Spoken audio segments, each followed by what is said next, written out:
शिव जी का एक नाम है पशुपति नाथ। पशुपति व्रत करने वाले लोग, मेरे बहन, मेरे भाई लोग, बच्चे स्मरण में रहे कि जिस दिन आप पशुपति व्रत उठाएं, सुबह के समय पर जो थाली पूजन की लेकर जाएं। पशुपति नाथ के 5 व्रत होते हैं, छठा नहीं होता। कितने होते हैं? 5। पहले व्रत में थाली लेकर जब सुबह के समय पूजन करने मंदिर जाएं, अभिषेक पूजन कर कर बाबा से विनती कर कर आए, वही थाली में सामान उतना लेकर जाना कि शाम की पूजन भी हो जाए, प्रदोष काल की भी पूजन, शाम के समय की पूजन भी हो जाए। थाली वापस ले आए, रख दें उसको ढककर। शाम को जब पूजन करने जाएं तो 6 दिए, मीठे का प्रसाद,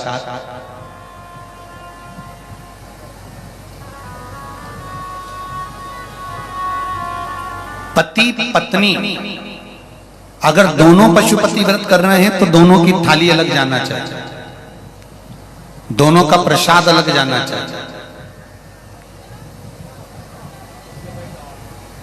कढ़ाई में से प्रसाद के 2 हिस्से नहीं होना चाहिए। कई माताएं बड़ी चतुर होती है कि 2 थाली लगना है, पति भी पशुपति व्रत कर रहे हैं तो अपन हलवा बना लेते हैं सीरा, आधा इनके काम आ जाएगा, आधा हमारे काम आ जाएगा। मतलब पहले ही कढ़ैया में 2 हिस्से होगा तो वो प्रसाद स्वीकार नहीं होगा। विशेष ध्यान रखना। फिर पत्नी अपने पूजन के लिए हलवा बना ले, सीरा बना ले, पति अपने प्रसाद के लिए खीर बनवा ले, या कोई दूसरा मीठा कुछ बनाना हो तो वो बना लो। पर जो प्रसाद कढ़ैया में अगर सीरा बनाया है, हलवा बनाया है या खीर बनाई है, तो ये हिसाब से नहीं बनना चाहिए कि इनके भी काम आ जाएगी और अपने भी काम आ जाएगी। तो मतलब प्रसाद के 2 हिस्से आपने उसी समय पर कर दिए, तो वो व्रत की स्वीकृति नहीं है। इसका विशेष ध्यान रखना। पशुपति व्रत सुबह जो थाली लेकर गए हो, शाम को वही थाली जाती है, 6 दिए जाते हैं, प्रसाद जाता है, पूजन होती है। शाम को प्रसाद के 3 हिस्से हो जाते हैं, 3 हिस्से होकर 5 दिए मंदिर में लगाए जाते हैं। पहला जब व्रत रहे तो बाबा से बेलपत्र चढ़ाते समय विनती करी जाती है प्रदोष काल में शाम के समय कि बाबा, मैंने ये पशुपति व्रत उठाया है, इस कार्य के लिए कर रही हूं, आपके बल पर है और आपको ही करना है। बाबा से निवेदन कर कर, विनती कर कर, दिया साथ में लेकर, प्रसाद के 2 हिस्से मंदिर में छोड़कर 1 हिस्सा लेकर घर की ओर चलना है। घर में प्रवेश करते समय राइट हैंड में सीधे हाथ की ओर बैठकर दिया लगाना है। चाहे तुम्हारा मुख दरवाजे की ओर हो, चाहे बाहर की ओर हो, पर प्रयास करा करो जब दरवाजे का दिया लगे राइट हैंड का तो मुख दरवाजे की ओर हो। सीधे हाथ की ओर दिया लगाओ आराम से बैठकर। दिया लगाते समय बाबा से विनती करो, बाबा मेरा ये कार्य है, आपको सफल करना है। दिया लगाकर अंदर प्रवेश कर जाओ। भोजन करने से पहले जो प्रसाद आप 1 हिस्सा लेकर आए हो, वो प्रसाद का हिस्सा पूरा खाइए, उसमें से किसी को देना नहीं है। केवल आप व्रत कर रही हैं तो उसका हिस्सा आपको ही। भोजन के पहले उस मीठे का प्रसाद खाओ। इसके बाद में जो भी घर में भोजन बना हो उसको प्रेम से आनंद के साथ पाइए और बाबा का व्रत करो। 5वां व्रत अगर बीच में कोई रजस्वला धर्म आ जाए, कोई काम आ जाए, तो उपास तो करना पड़ेगा। एक समय फलहार करो, एक समय भोजन करो, व्रत करो, पर पूजन भले मत करो। तो वो व्रत गिनती में नहीं आएगा। गिनती में वही व्रत आएगा जो आपने शिव मंदिर में जाकर पूजन करी है। पशुपति नाथ का व्रत वैसे तो मंदिर के अंदर ही करना चाहिए, मंदिर पर ही होना चाहिए। पर साउथ में, दक्षिण में अगर मंदिर के अंदर नहीं जाने देते तो बेलपत्री के वृक्ष के नीचे करें। बेलपत्री के वृक्ष के नीचे भी नहीं करने देते तो फिर घर में करें।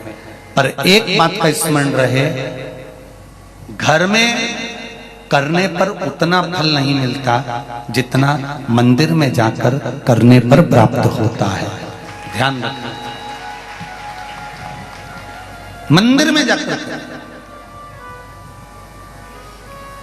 जब 5वां व्रत पूर्ण हो, बीच में अगर गैप भी आ जाए तो 5वां जो व्रत होगा आपका, उस 5वें व्रत में भगवान को कुछ भी पूजन करने के बाद 108 चीजें, या तो बेलपत्र या पंखड़ी फूल की या चावल का दाना, मूंग का दाना, जो भी आप बाबा को समर्पित कर सकते हो, कुछ बाबा को 108 दाने समर्पित कर दो, या बेलपत्र समर्पित कर दो, या पुष्प समर्पित कर दो। श्रीफल 11 रुपए रखकर बाबा को विनय करो, बाबा आज मेरा व्रत पूर्ण हो रहा है, आप मनोकामना पूर्ण करना। जी अगर दिल से पशुपति व्रत करा है तो ये निश्चित है 5 व्रत तक इंतजार नहीं करना पड़ेगा, 2-3 व्रत में ही मेरा बाबा कार्य पूर्ण कर दे। और आपने भी कितने लोग बैठे हैं जिन्होंने पशुपति व्रत करे होंगे और बाबा ने सुनी होगी, ये निश्चित है। हाथ उठाओ जिन जिन की बाबा ने पशुपति व्रत में सुनी है। ये देखो ढेर लगा है, चारों पंडाल में आप देख सकते हो लोगों के भाव हृदय। बैठिए, कर लो। पशुपति व्रत का वो बल है। 5वां व्रत पूर्ण हो, बाबा को विनती कर कर वैसे की वैसे दिया लगाकर, श्रीफल 11 रुपए रखकर वापिस अपने घर आ जाओ। एक दिया प्रज्वलित कर कर अंदर प्रवेश करो, फिर वापिस भोजन ग्रहण करो। उससे पहले प्रसाद पाइए, बाबा का गुणगान गाइए।